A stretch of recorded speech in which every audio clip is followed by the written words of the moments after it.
Rosario, una ciudad sin acta de fundación ni figura impulsora oficial, pero con una identidad tan marcada que parece brotar del suelo, del río y de la historia misma.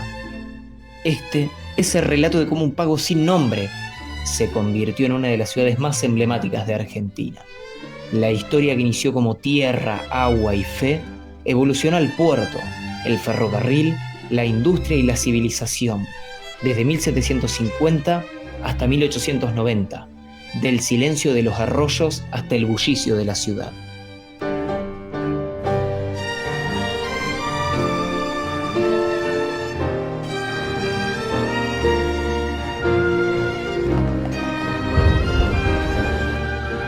¡Juramos defender la patria! ¡Viva la patria!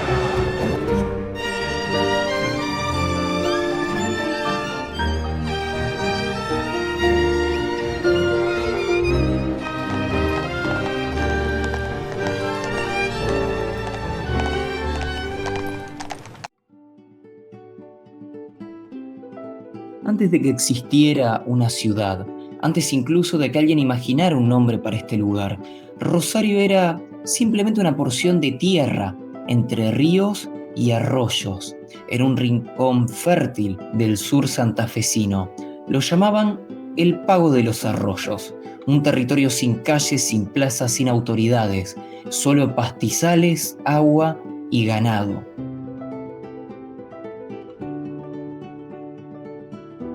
Rosario no tiene una fecha de fundación, como sí lo tienen otras ciudades del actual territorio argentino, y esto es lo que hace difícil y controversial establecer también los orígenes, ¿no? Y todas las discusiones que se han realizado en relación justamente a esta no fundación de Rosario, esta ausencia de su fundador, son lo que establece justamente la dificultad de poder establecer con especificidad ese momento, digamos, inicial. En el siglo XVII, este espacio formaba parte de la jurisdicción de Santa Fe. Era aprovechado por su riqueza natural para actividades de pastoreo. La ciudad de Santa Fe es el modelo de la ciudad fundada para nosotros que somos santafesinos, donde la ciudad, como yo la interpreto, no es solamente el ejido urbano, sino que es la ciudad, la zona de quintas y la zona de estancias, toda una zona rural donde Rosario era parte de esa ciudad. O sea, nosotros somos una de las estancias que desde la ciudad de Santa Fe son entregadas en merced a determinados pobladores, y uno de esos es este Pago de los Arroyos. En 1689 se registra la primera mención documentada del área, un título de propiedad otorgado a Mateo Fernández. A simple vista puede parecer un dato menor, pero no lo es. Este documento revela algo esencial. Alguien había decidido quedarse. Es una ciudad que nace de la informalidad, nace de haberse asentado estos españoles en el marco del proceso de la colonia, de este virreinato que había decidido establecer poblados. En 1724, en medio de aquellas tierras abiertas, se alzó una capilla humilde, dedicada a Nuestra Señora del Rosario, pequeña, casi perdida en la llanura, pero con una fuerza propia. Como un imán, comenzó a traer viajeros, familias, comerciantes, y alrededor de esa pequeña capilla, la ciudad empezó a tomar forma. La capilla de Rosario tiene un rol fundamental. Nosotros sabemos que la celebración de Rosario, al carecer de fundación, la principal festividad es el Día de la Virgen del Rosario, ¿no? Entonces, la construcción de esa capilla, la imagen de la Virgen que se erige en esta capilla es fundamental, ¿sí? Porque a partir de ese espacio se va construyendo ese poblado circundante, ¿no? De lo que después va a ser la ciudad justamente de Rosario. La iglesia catedral fue la capilla en tiempos de la colonia, donde la Virgen del Rosario protegía este poblado colonial, que era un lugar de posta en el Camino Real, donde se cambiaban las mulas cansadas por mulas descansadas para continuar el viaje a Lima. Alrededor de la capilla crecieron las primeras familias, el trabajo rural y un sentido de comunidad que no figuraba en ningún plano, pero que ya estaba moldeando el futuro de Rosario. Con el tiempo, ese núcleo espontáneo se volvió estratégico. El comercio por el Paraná, la revolución, las baterías de Belgrano y los conflictos políticos del litoral empujaron al poblado a un protagonismo inesperado. En medio de tensiones provinciales y un país que intentaba organizarse, Rosario dejó de ser un paraje aislado para convertirse en un punto clave de territorio.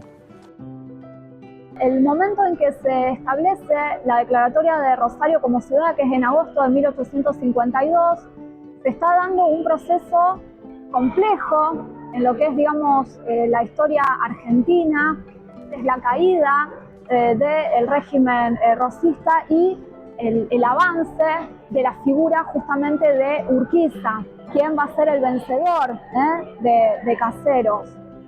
En ese momento, en este contexto, digamos, fundamental del territorio, Rosario va a adquirir singularidad, se refiere justamente a su puerto. La nueva ciudad y su posición sobre el Paraná dejaba de ser solo una ventaja geográfica para convertirse en un destino político y económico. A partir de la declaratoria, el movimiento en la ribera se aceleró. El río, que antes había sido un camino, se volvió un motor. Rosario pasaba así de ser reconocida como ciudad a comportarse como una puerta del país hacia afuera y un punto de llegada para miles que empezaban a imaginar su futuro a la orilla del Paraná. Va a ser un momento, el proceso de la Confederación, donde el territorio de Buenos Aires va a estar separado del resto de las otras provincias y por lo tanto va a ser necesario poder sustituir la principal fuente económica que tenía en ese momento lo que luego va a ser el territorio argentino, que era el puerto y la aduana de Buenos Aires, ¿no? Y eso se sustituye en parte con la función que empieza a cumplir Rosario, que sí era parte de la Confederación, a diferencia de Buenos Aires. Poder pensar en el puerto, los asentamientos cercanos al puerto, la invitación a una inmigración exterior e interior también, porque básicamente si nos identifica, digamos, estos numerosos tránsitos, es la producción, la producción, la salida del marco productivo del campo, de la región, y poder pensar en una Rosario portuaria.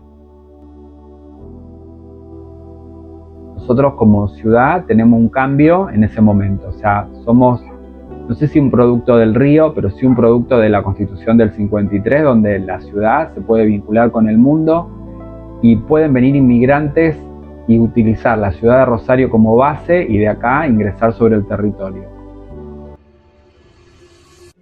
El noticiario panamericano dedica su edición de esta semana a exaltar el resurgimiento de la ciudad de Rosario. La villa del Rosario de ayer se ha transformado en esta magnífica realidad, la segunda ciudad de la República, merced al esfuerzo de una colectividad laboriosa que tuviera no hace mucho el puerto cerealista más importante del mundo. En ese cruce de culturas, oficios e historias, Rosario fue encontrando su identidad moderna, una ciudad hecha por capas, por mezclas y por decisiones colectivas. La arquitectura se volvió un espejo. Lo que se construía hablaba de quiénes llegaban, quiénes trabajaban y cómo esta ciudad empezaba a reconocerse a sí misma.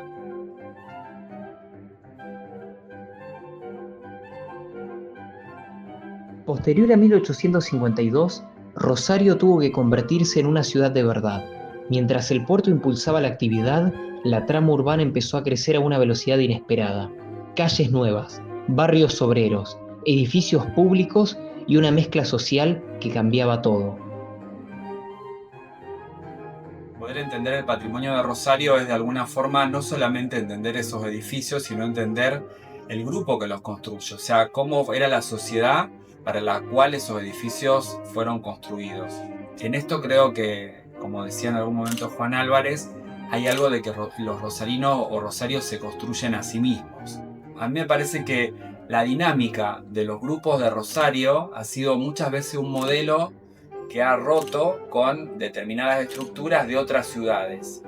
Que nosotros somos una ciudad que tiene puerto, que tiene ferrocarril, que tiene el sistema de comunicaciones, lo cual nos ha convertido siempre en una ciudad donde se han aglutinado distintos grupos y que ha tenido dinámica, y como una ciudad politeísta, digamos, donde hay un montón de cuestiones que se dan al mismo tiempo, distinto de otras ciudades donde por ahí la lejanía con el puerto, la lejanía con el tema de la comunicación, las contuvo de tener distintos intereses al mismo tiempo. Y así, entre capas que se mezclan y voces que conviven, Rosario fue encontrando su propio modo de ser ciudad. Una ciudad hecha de encuentros, de calles que se inventaron solas, de edificios que guardan la vida de quienes los levantaron. Porque al final, Rosario no tuvo fundación, tuvo historia, tuvo río y sobre todo, tuvo gente que la soñó antes de que existiera.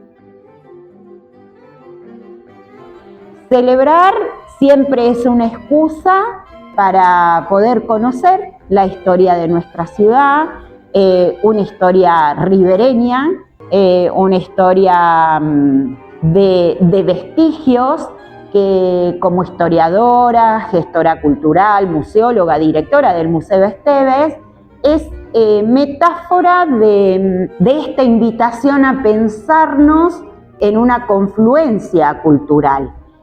Esto de pensar los orígenes de Rosario y de colocar en realidad el año 1852 como un elemento o como una fecha importante justamente para pensar un momento no fundacional, pero un momento significativo e importante para la ciudad de Rosario a partir de esa declaratoria como ciudad. La arquitectura de Rosario es un testimonio, es un reflejo.